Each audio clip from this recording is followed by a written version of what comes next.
Hello, everyone. Welcome to Table Talk Tea and Me. I'm your host, Vera LaRae Warner, and our theme this month is A Grateful Heart.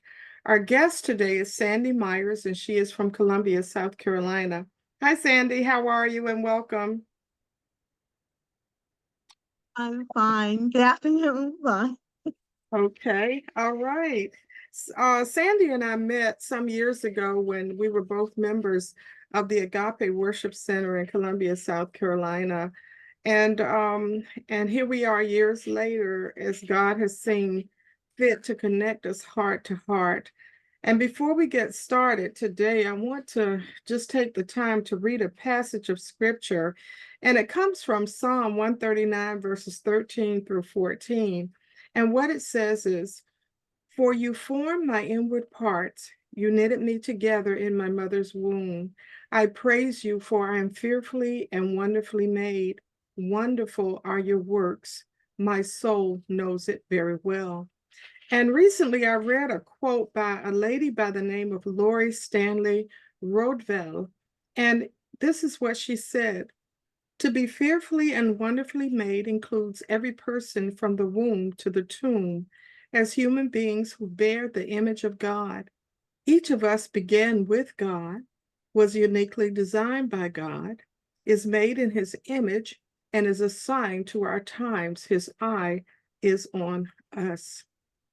And I always refer to God as the master architect. And the way that he created us, I mean, all I can say is, wow. This human body, he created us to wear an earth suit. But in this earth suit, we have a soul and a spirit. And he is supposed to be God over all.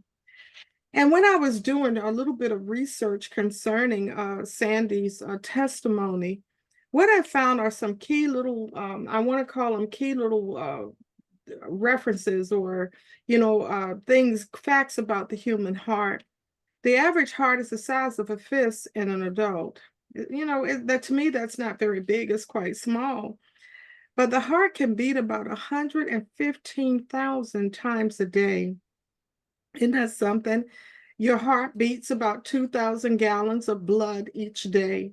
While we're walking around doing seemingly mundane things, the human heart is pumping about 2,000 gallons of blood every day.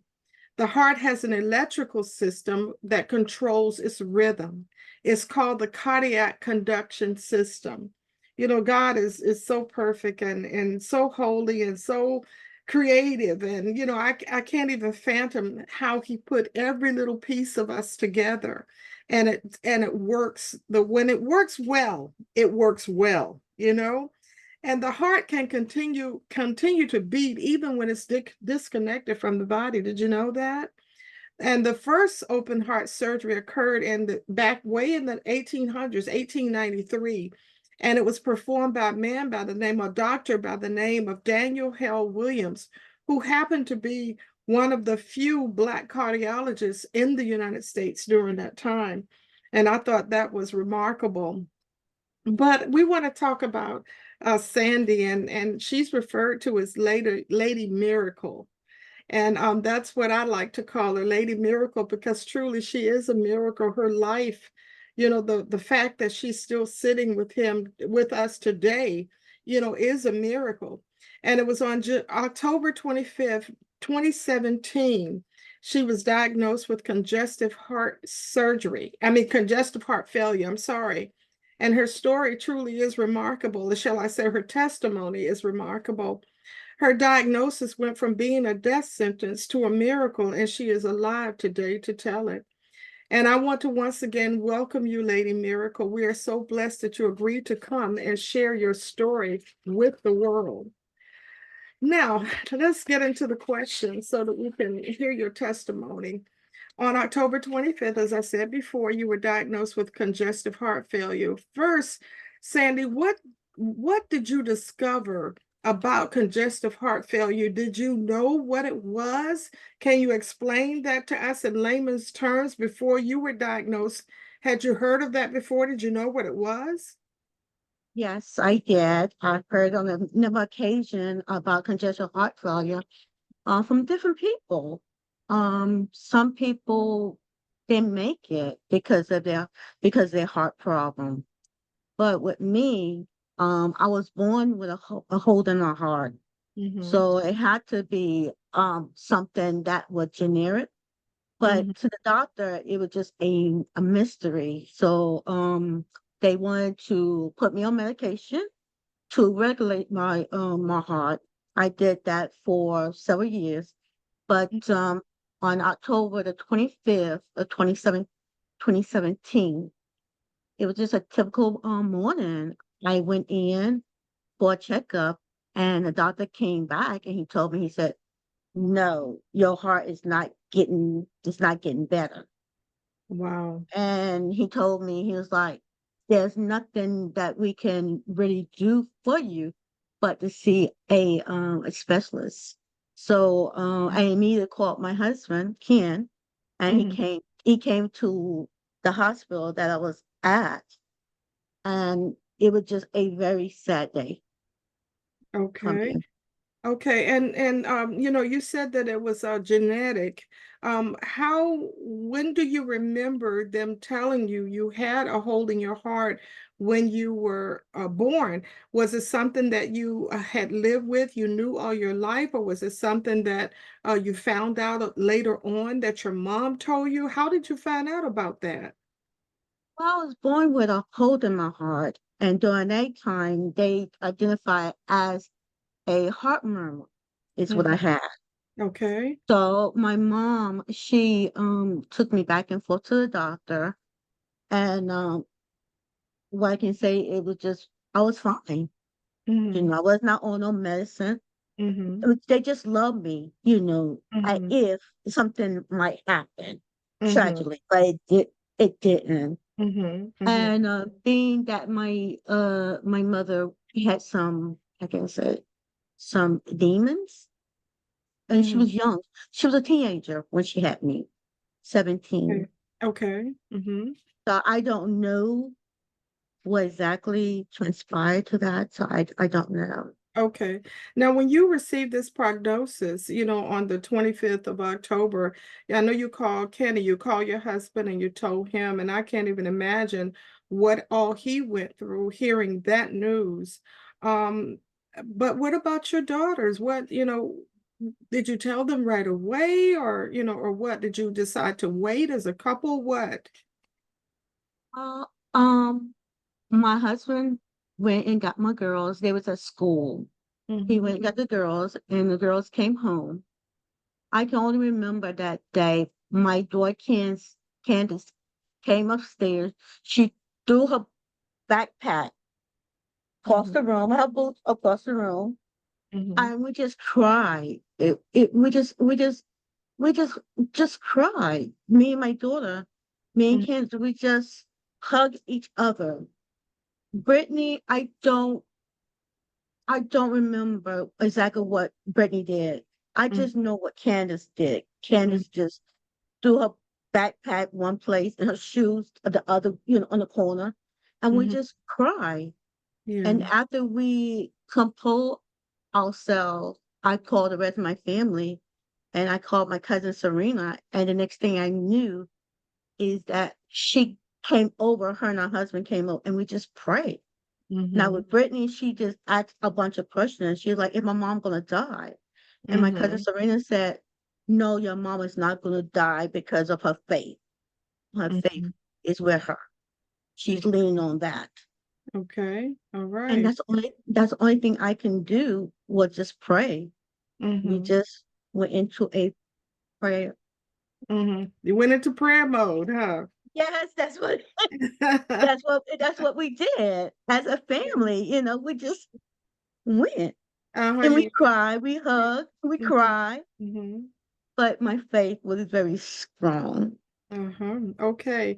So after hearing this news and you've gone to the doctor and he told you that we don't there's nothing much else we can do. What was the first course of medical action that was taken after receiving the devastating news? Oh, well, possibly the only thing that we can do was call a specialist. The Mm-hmm. specialist came, made an appointment, and we went. That was just a few days after my birthday. Okay. It was a few days after my birthday. We went in, and the doctor told me, he said, "Well, I want to do a test on you." The number did not come back, so he kept me in the hospital Mm-hmm. Mm-hmm. right before Thanksgiving. Mm-hmm. I was at this hospital in Yeah. Columbia. Okay. Yeah. All right. And isn't it ironic that you had all of this happen to you before, the holidays, before Thanksgiving came, the time of the year that they say we're supposed to be so grateful and so thankful, and who in their right mind will want to be thankful for news like this? It would have to be your faith to carry you, your faith in the creator of the universe, knowing that if it happened, it didn't mean that it was a death sentence, that God had a purpose and a plan for your life and that he was going to see it through. Isn't that something? It's Wow. amazing. It's Yeah. amazing. It's I amazing. remember I remember because we was like you was here and we was getting ready to have Hmm. revival. Hmm. It was a Wednesday night, and I remember so plainly. It was Bible study. I'm in a hospital, Hmm. even have this test done. And past bishop Uh-huh. come the first lady come up to the hospital. They didn't stay very long, but they Uh-huh. came Hmm. and he said, "Well, Sister Mars, you got this." So the church just went into a prayer mode. And Hmm. I felt that, you know, Hmm. that just that oh, how can I put it? That love, Hmm. Yes. that God be love for Hmm. my family and for my sister. And I Hmm. remember you coming when I came home. You came to my Hmm. house. Yes. You prayed and you told me, you said, "You're gonna be all right. Your faith is so strong." Hmm. Hmm. You pulled into you pulled into me and you told me, said, "Don't give up. You will live and not die." Mm-hmm. Amen. Amen. That seemed like it was ages ago. It sure does. I mean, it really does. So you went through the test, you're walking by faith and not by sight. What was it about you, Sandie, that caused the nurses to name you rock star after that first procedure? How did that make you feel? Well, it made me feel good because they never saw anyone like me. Mm-hmm. In other words, to them, I was just a very good patient. Mm-hmm. Mm-hmm. My attitude was very positive. Mm-hmm. Okay. And and I remember I said, "Oh, she's not from this world. She's not showing no emotional." That Mm-hmm. was before I got my heart transplant, I had Uh-huh. Yes. Uh-huh. Yeah, you at this point you were wearing that battery pack. They did the procedure so that you had to wear the battery pack that was literally keeping you alive, yes. during that time. Now, did they at this point did they give you a time limit? Did they say, well, you're gonna have to wear this for a year or 6 months, or what did they tell you? Well, the battery pack was a bridge until they can find me a heart. They could find a heart for you. Okay. All Mhm. right. They say sometime it can take maybe a year or so. They didn't know. Uh-huh. They didn't know Mm-hmm. because it- you have to look at the health perspective because Mm-hmm. some people can develop cancer, Yes, okay. Uh-huh. Mm-hmm. but with me, it was totally different. Mm-hmm. Mm-hmm. Yeah. I did have a few issue being on the Mm-hmm. battery You're having a pack. battery pack. Uh-huh. Yeah, I had cotton infection, Mm-hmm. But you know, one thing, I never complained. I Yeah. never complained. I never complained.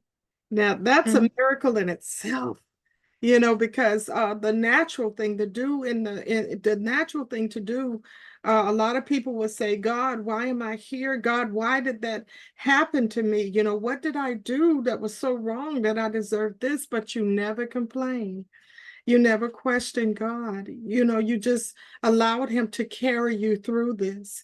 And I think that that is such an encouragement to those who will be viewing, you know, your testimony, who will hear your testimony. It will give them such courage, you know, to know that no matter what, God is the one who is still in control, and He's the one who ultimately has the last say. Isn't that mhm, something? yeah. And I remember, you know, going going back. I remember Pastor V because, you know, through that myself, I was a little afraid. You Hmm. know, I was a little afraid. And I think I told you that I was afraid. Yeah. And I told Sister Mill I Uh-huh. was sick and Sister Power. Hmm. Um People that I trust. Yeah. I was Yeah. I Hmm. you know, I was afraid because I didn't know what the outcome was going to be. I Yes. didn't.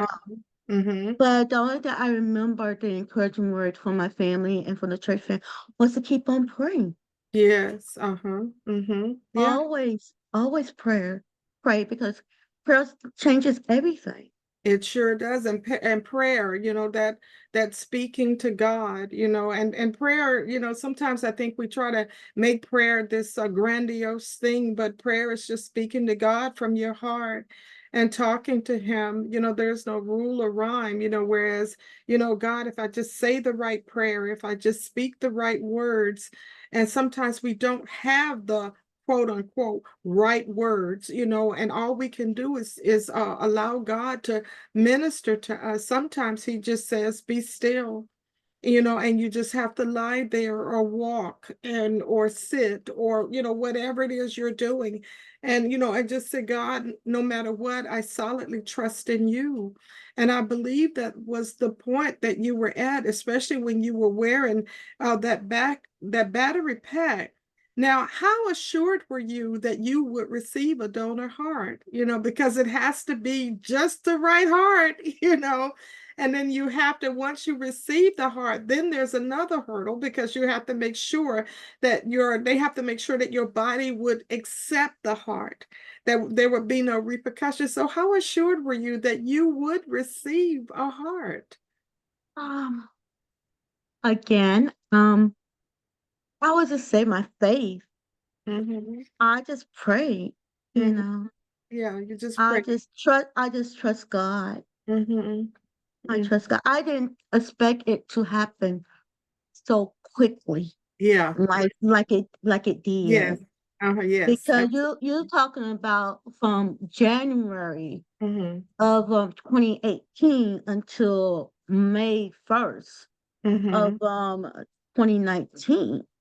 You Mm-hmm. know, because they called me and they told me they said they had found a heart beforehand, and it was on a Sunday, Mm-hmm. and me and my daughter, I was with my daughter, um, Brittany, because Brittany was looking for a prom dress. Mm-hmm. And my husband called me on the phone and he said, "You need to get home immediately because they're trying to get a hold of you." And I called them and said, "Well, can you be in Charleston at such a time?" I was like, "Yes." Mm-hmm. So we pulled over. We were about 30 minutes from the hospital. And he Mm-hmm. said, "Oh, we got a bad heart." So it was a no-go. So Okay. Great. we turned around and went home. Mm-hmm. Now with the second um call that we got, I was home. Mm-hmm. Okay. And the doctor called me and said, "We found your heart." And he said, "Give me about 2 hours. No, about an Mm-hmm. hour." Mm-hmm. So I called my husband. I left him a text and I said, "Can you call me back immediately?" I was just so calm, Mm-hmm. very calm. My overnight bag was packed and everything, and I was like, "Oh my." oh, here we go. I was just happy. I was relaxed. I was at peace. Yeah. Mm-hmm. Mm-hmm. And when I got done it, again, I didn't know what to expect, but they said that um after they took the device out, Mm-hmm. that was another case by itself because the very pack, even though it was in the device was in me, Mm-hmm. the doctor that did the procedure, the heart itself, the device wasn't, I can say, it was kind of messed up. Okay. All But right. the guy had the doctor just kind of just wrapped it around, Mm-hmm. you know. Mm-hmm. Okay. I found that out later on. So that's a testimony in itself. Mm-hmm. Okay. And so when they put the heart on me, I mean, I didn't wake up until 8 days later, right before Mother's Day. Mm-hmm. Okay, all right. Now let me ask you another question that I think a lot of people may be uh, um, grappling with, and that is, before all of this happened to you, did you believe in organ donation? Wow. I did. Yes, Mm. I was aware of that because Okay. on your driver's license, Yes. Uh-huh. Mm-hmm. they ask, do you want to be a donor? Mm-hmm. Exactly. Uh-huh. Mm-hmm. Exactly. So I have seen that before, Mm-hmm. but like in my case, I Yeah. didn't know it was going to happen to me. Yeah, exactly. And that's, when I thought about this and, having known you for so many years and, know what you went through. Um, in the past, I had always said I would never want to be an organ donor because, in my mind it's saying, that something really could happen to you, you could die, and I didn't want to go to that part. But I've had a change of heart, meeting you and seeing what you have gone through and seeing how someone else, who decided that they were going to be an organ donor, was able to give life to you. My friend Sandy, she received a heart. I mean, a heart, and you are a walking miracle, you know. Now, the next question I have is, were you allowed or were you told who your donor was? Well, to partiality, I don't. Yeah. Mm-hmm. I have no clue. I would love to know the donor family, but Mm-hmm. right now I don't. And that's what I'm telling everybody. I don't know. But some Mm-hmm. people, they might be stretching the truth, saying they know there. Mm-hmm. That's good. But in my case, I don't Yeah, you say. don't know. Uh-huh. Yeah, And you that's don't the know. truth. And that's the truth. Although it's been since 2019, 5 years, I don't know. Yeah, okay. I would love to know, but I don't know. Yeah, yeah, that's, it's your preference, you're at peace with that, and I know that you pray for that family because that Mhm. family lost a loved one, but I mean, to that family to know that another person is alive because of the loved one that they lost, man, that's huge. It really is huge, you know. So, I want to ask you another question. What do you say to people who are out there listening? They're going to see your testimony, that perhaps either do not believe in organ donation or who are sitting on the fence about it. What would you tell them, from your perspective? Well, excuse me, I'm getting a little choked up now. It's I okay. had spoke, I had spoken with a couple of people. Um, Don, he is one of my friends. He is a heart transplant. Uh-huh. And another sister of mine, which was a mentor who talked to me about the LVAD, Mm-hmm. Miss Josephine, she had a heart transplant. Okay. and they saw they was ready. So if they anyone that's out there who want to have a heart transplant, trust God, Mm-hmm. pray, Mm-hmm. do your research, do not be afraid. You Mm-hmm. know, God got you. He's Mm-hmm. with you. Mm-hmm. Yeah, that's good advice. It really is because if it came down to it, and I'm speaking, personally, I just happen to feel that, that every opportunity that comes our way, you know, um, every good idea is not a God idea, but I can honestly say I believe that that one would be a God idea because all our days are preordained by Him anyway. And if he offers the opportunity for you to get a heart, then why turn it down? Why turn it down? Okay, so then the last question I have to ask you is how has what you have gone through affected your relationship with the Father? How has all of this that you have gone through affected your relationship with the Father? With the Father, my relationship with the Father is very strong. Mhm. It can't be broken. It can't, you Yeah. know. Yeah, I can't even imagine, Lady Miracle. I just can't even imagine. About a year ago, I had a medical crisis, and there were so many things that I went through that I had no idea I would, in my lifetime. But it gave me an appreciation, for God, for the relationship that I had with Him. It was humbling, and I can only imagine how humbling this was for you. It was a new, I always say, a whole nother level of trust. Yeah. It's like you had to trust him in a way that you hadn't had in the past. Yes. And I can only imagine how it affected your relationship with you and your husband, with you and your girls, with you and your church family. It had a lasting impact on, your relationships with everybody around you as well. Yes? Yes. Yes. And I was reminded today of the person. It was like uh my sister saw a picture and she said, I looked at that picture, but there's something about that. And I was Mhm. like, what's you talking what picture? She said that picture is like you have this glow. Mm. Wow, that's wonderful. I tell you, that's wonderful. Oh, wow. Now that's good news. It sure is. Yes. And then my daughter, she wrote me a beautiful poem. Hmm. Mm-hmm. Okay. All right. Yeah. So it's been what, 5 years now? It's been a total, okay, The whole 7, process, about the seven whole years. 7 Yeah, years. It was it's been 7, 7 years. it was 7 years on October the 25th. Okay. All right. You just And then, anniversary. Yeah.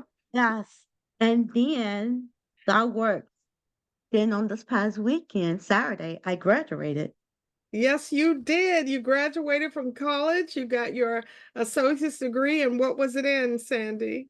business administration with Oh, honor, with okay. With honor. honors. Yes, ma'am. With honors. I tell you. And now I'm getting ready to celebrate my birthday, which is tomorrow. Oh, wow. Well, happy birthday, Lady Miracle. I tell you, another birthday, another day that you get to live to see, the goodness of God in the land of the living. Isn't that something?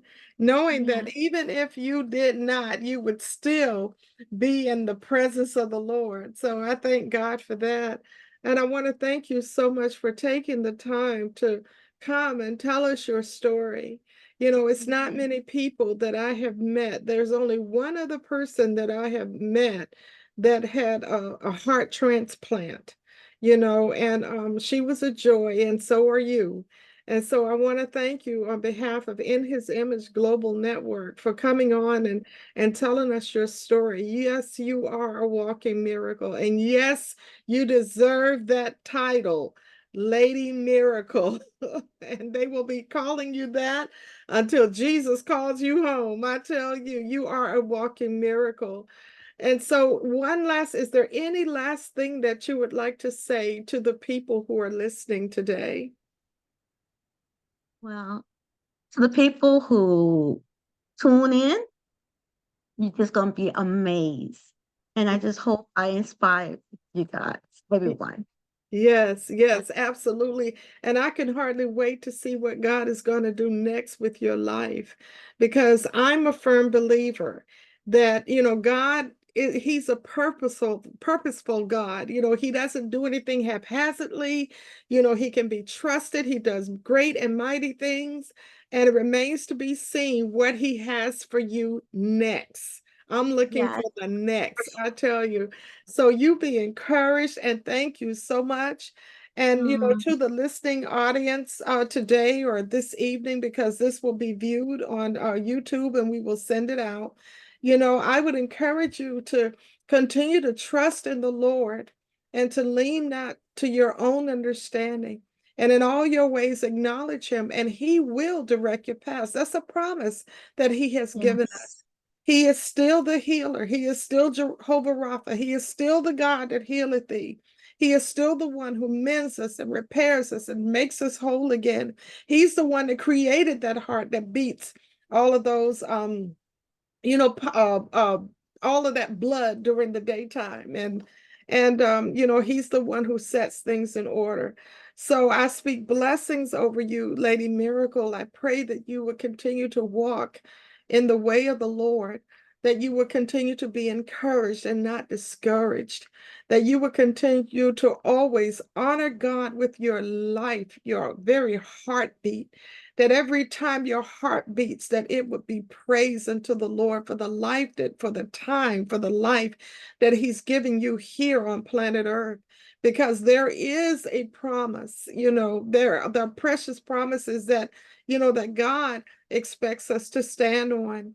And it's his good pleasure to give us our heart's desire. He said, delight in the Lord, and I will give you the desires of my heart. So you be encouraged, Lady Miracle. I love you and I God love you bless too. you. Thank you. Thank you.